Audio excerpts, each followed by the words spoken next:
जय माता दी दोस्तों।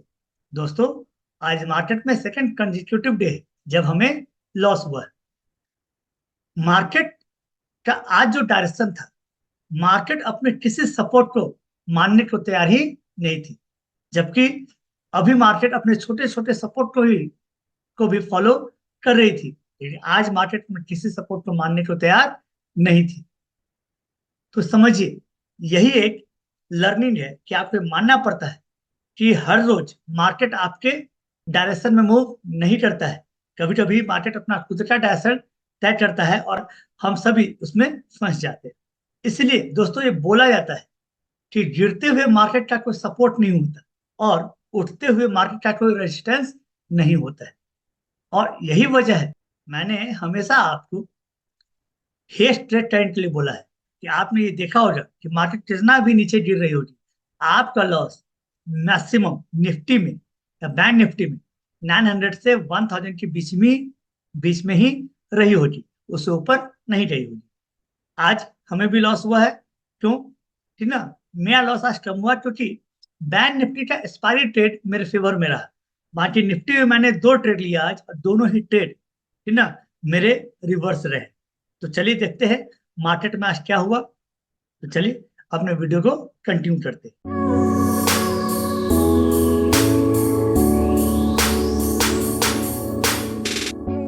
देखिए दोस्तों, ये निफ्टी 50 मिनट की चार्ट है जो मैंने आपको बताई थी कि कल यदि इस लाइन पे मार्केट आपको मिलती है तो आपको बाय करना है। और हमारा फर्स्ट टारगेट ये लाइन था कल जहां से मार्केट गिरी थी। और देखिए, मार्केट वहीं खुलती है, उसी लाइन पे मार्केट खुलती है और नीचे गिरती है। और मैंने आपको बताया था कि इस लाइन पे मुझे मार्केट मिलेगी तो मैं ट्रेड करूंगा। और देखिए, इस लाइन में मार्केट मिली और मैंने ट्रेड किया। और ट्रेड किया और मार्केट में सपोर्ट भी लिया, है ना। मार्केट देखिए एक अच्छा सपोर्ट लिया इस लाइन, 50 मिनट के चार्ट पे एक अच्छा सपोर्ट लाइन था। कल ही हमने और आपने बात किया था कि 50 मिनट के चार्ट पे मार्केट को ट्रेड करना है निफ्टी। और हुआ भी यही, यहाँ पे एक अच्छा सपोर्ट आया, मैंने ट्रेड भी लिया। ठीक ना। ट्रेड ने शुरुआत में, है ना, पहला 50 मिनट तो मुझे प्रॉफिट ही दिया, लेकिन मैं ट्रेड से निकला नहीं क्योंकि हमारा फर्स्ट टारगेट यह था। आज तक कम से कम हाई मेरा फर्स्ट टारगेट था कि यहाँ तक आता तो मैं हो सकता है ट्रेड से बाहर निकल जाता है, लेकिन ऐसा हुआ नहीं। और 15 मिनट के चार्ट पे मार्केट क्या करती है, इस लाइन के नीचे क्लोज हो जाती है। और कल मैंने आपको बताया था कि मार्केट यदि 15 मिनट के चार्ट पर कोई भी कैंडल लाइन के नीचे क्लोज हो जाएगा, हमारा स्टॉप लॉस हिट हो जाएगा ना, और मैं बाहर निकल गया। ऐसे डेली चार्ट भी नीचे में थी, है ना, लेकिन लॉस ज्यादा लेने का फायदा नहीं था क्योंकि मार्केट में आज तेज पहला ही कैंडल बहुत तेजी से गिरी थी। तो मैं उतने दूर का इंतजार नहीं करने वाला था। तो मैंने क्या किया, एक 50 मिनट का कैंडल क्लोज हुआ और मैंने मार्केट को अलविदा कह दिया, अपने ट्रेड से एग्जिट हो। अब देखिए दूसरा ट्रेड मैंने फिर कब लिया, ध्यान से समझिए। फर्स्ट कैंडल देखिए, सेकेंड, थर्ड, ऐसे करते करते यहां तक कंटिन्यू 12 कैंडल बनी। 15 मिनट के चार्ट पे 12 कैंडल बनी भाई साहब। बीच में बस 2 कैंडल जो थे ग्रीन थे, बाकी सारे कैंडल 10 कैंडल क्या थे, रेड।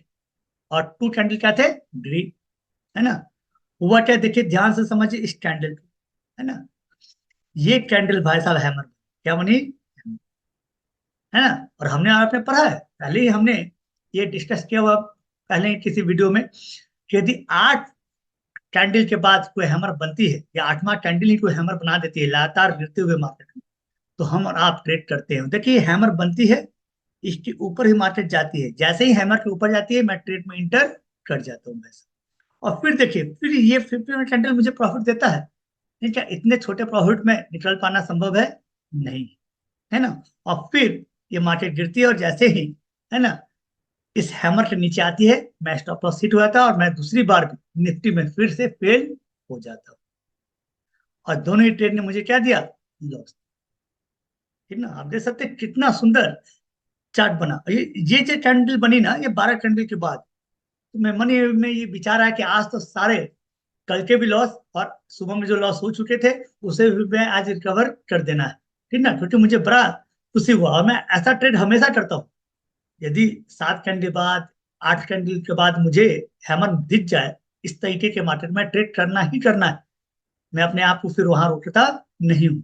और हुआ भी यही, मस्त कैंडल बना हैमर, उसके ऊपर भी गया प्रॉफिट भी हुआ, लेकिन मैं प्रॉफिट निकला नहीं, है ना। प्रॉफिट उस तरीके से हो नहीं रहा था, दिख नहीं रहा था, है ना, कि मैं निकल पाता। और फिर वहां से स्टॉप लॉस हुआ और मैं फिर से अपने ट्रेड में फेल होती है। ये थी आज की निफ्टी की कहानी। अब चलते हैं बैंक निफ्टी। बैंक निफ्टी में क्योंकि 12 बजे बाद आपको मालूम है कि मैं एक्सपायरी ट्रेड करता हूँ, आज बैंक निफ्टी की एक्सपायरी भी थी। तो चलिए बैंक निफ्टी के चार्ट पे और ये देखते हैं कि किस तरीके से आज एक्सपायरी ट्रेड हुई है।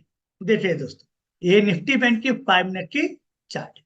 और मैंने बोला था कि इस लाइन की मतलब ये जो ऊपर का लाइन जब पार होता, क्रॉस करता, तो हम और आप ट्रेड करते, है ना। जो ऊपर से क्रॉस लाइन आ रही थी उसे पार करना था। मार्केट तो खैर वहां गई ही नहीं, मार्केट ओपन होती है, ऊपर जाती है, फिर नीचे आती है, और फिर देखिए क्या मस्त अपने आप को एक रेंज में बनाती है ना। क्या मस्त अपने आप को एक रेंज बाउंड करती है। और यदि आपने देखा होगा तो देखिए मैंने ट्रिक कहाँ लिया, जब मार्केट को मैंने ये लाइन खींचा, है ना, तो ये जब मार्केट यहाँ गई ना और ये कैंडल बनाती है, तो मुझे ऐसा लगा क्योंकि इस समय तक निफ्टी बहुत नीचे आ चुकी थी। मेरे विचार से निफ्टी जो है 1.15% नीचे थी, और बैंक निफ्टी मुश्किल से 0.4% ही नीचे थी। बैंक निफ्टी में उतना वीकनेस नहीं था, उतनी कमजोरी नहीं थी जितनी निफ्टी में थी। तो मुझे लगा कि एक बार बैंक निफ्टी जो है निफ्टी के साथ देगी, इतना वीकनेस आ चुका था। तो मैंने यहां पे क्या किया, 47,000 का पी बाय किया, और 47,000 और 46,900 का पी क्या कर दिया, सेल कर दिया। इस दोनों के बीच में यदि आप ट्रेड करते हो नहीं, तो आपने ध्यान दिया इस दोनों के बीच में इस लेवल पे यहाँ पे इस कैंडल के बाद का जो डिफरेंस था वो 22 पॉइंट, 22 पॉइंट का पास डिफरेंस था, मतलब यही लॉस था, 22 × 50, है ना। तो मैंने यही ट्रेड एग्जीक्यूट किया। तो ऊपर का ट्रेड तो बैंक निफ्टी बन नहीं रहा था क्योंकि निफ्टी खुद ही बहुत कमजोर हो रही थी, है ना। और बैंक निफ्टी भी अपने पिछले कभी किसी हाई को ब्रेक नहीं कर रही थी। तो मैंने एक छोटा सा रिस्क लिया 22 पॉइंट का, और बोला कि चलो ये ट्रेड करते हो। देखिए बहुत तेज है ना, ये लाइन टूटती है, प्रॉफिट अच्छा दिखता है। फिर ये लाइन जो वापस आती है तो वही चीज, प्रॉफिट बहुत कम हो जाती है। लेकिन ये दोनों कैंडल ने मुझे बहुत जबरदस्त प्रॉफिट दिया, है ना। अगले 15 मिनट में ना प्रॉफिट बहुत अच्छा दिखा।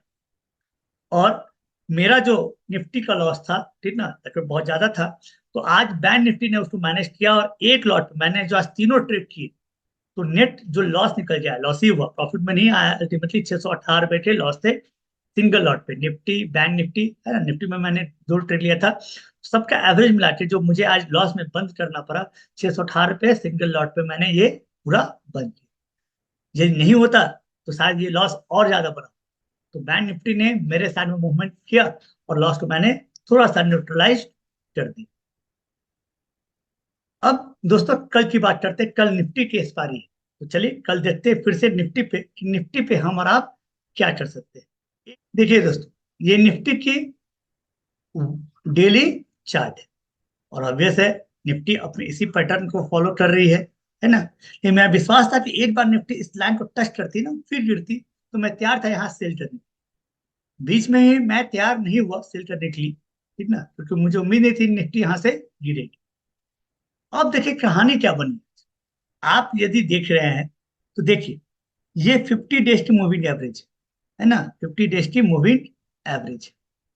और देखिए बैंक निफ्टी यहाँ पे एक बार सपोर्ट ले चुकी है, 50 डेज पे एक बार यहाँ पे सपोर्ट ले चुकी है, और फिर यहाँ पे सपोर्ट ले चुकी है। तो मतलब आप देख रहे होंगे कि 15 नवंबर के बाद, है ना, 15 नवंबर के बाद निफ्टी ने कभी भी अपना 50 डेज का मूविंग एवरेज तोड़ा नहीं है, और हर बार वहां सपोर्ट लेके ऊपर गया।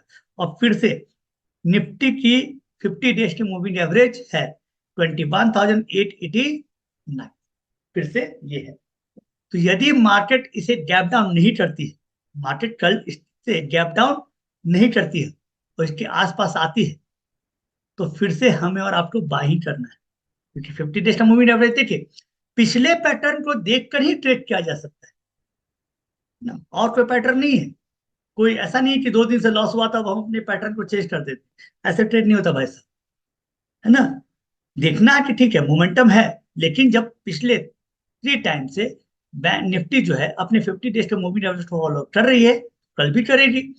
तो यदि इसे गैप डाउन नहीं करती है ना, इसके नीचे ही ओपन हो जाए तो बात अलग है। फिर देखेंगे क्या करती है मार्केट। फिर अपने पास ये सपोर्ट है, इस लाइन का जो है सपोर्ट है।